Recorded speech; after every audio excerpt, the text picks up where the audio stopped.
reflection in the small, steel-like mirror hanging above the built-in desk, Tessa no longer recognized the woman she'd become.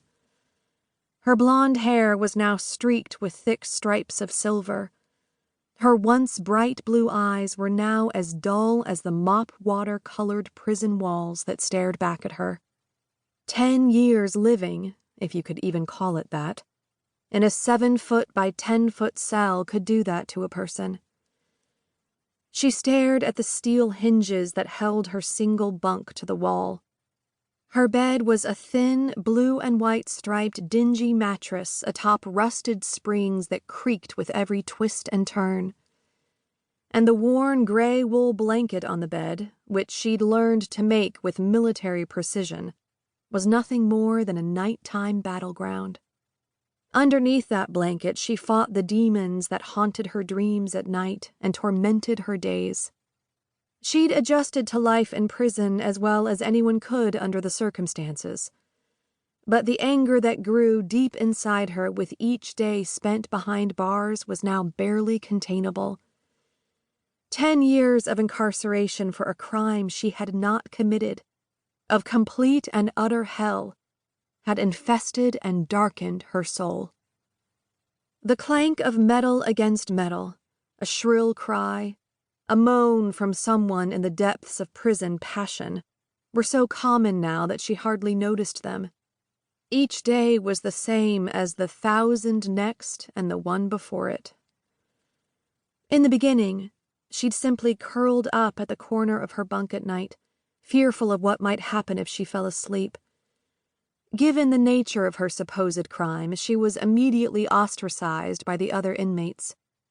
Other than former cops, baby killers received the worst treatment inside prison. Dinner time was the worst. The other inmates chanting the words baby killer, greeted her as soon as she entered the utilitarian cafeteria each day. It wasn't unusual for a spoonful of food to fly across the cafeteria, smacking her in the face, or to have a glob of instant mashed potatoes smashed in her hair as though she were nothing but a thing to torment. As hard as it was, Tessa refused to fight back. After a few years, she blended in, just like the others. She was a number, an inmate, a convicted murderer. She would die here in Florida's Correctional Center for Women. No one would care. There would be no memorial service to honor the person she'd been. Nothing. She would be carted out in a pine box, and from there, she would most likely be buried in the state cemetery, where all the other inmates who had died were laid to rest. Stop, she told herself. Stop!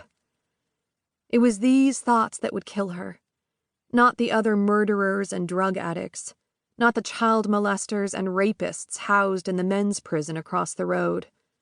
No, she would not die at their hand, but her own, if she continued to allow her thoughts to return to that day, now almost 11 years ago.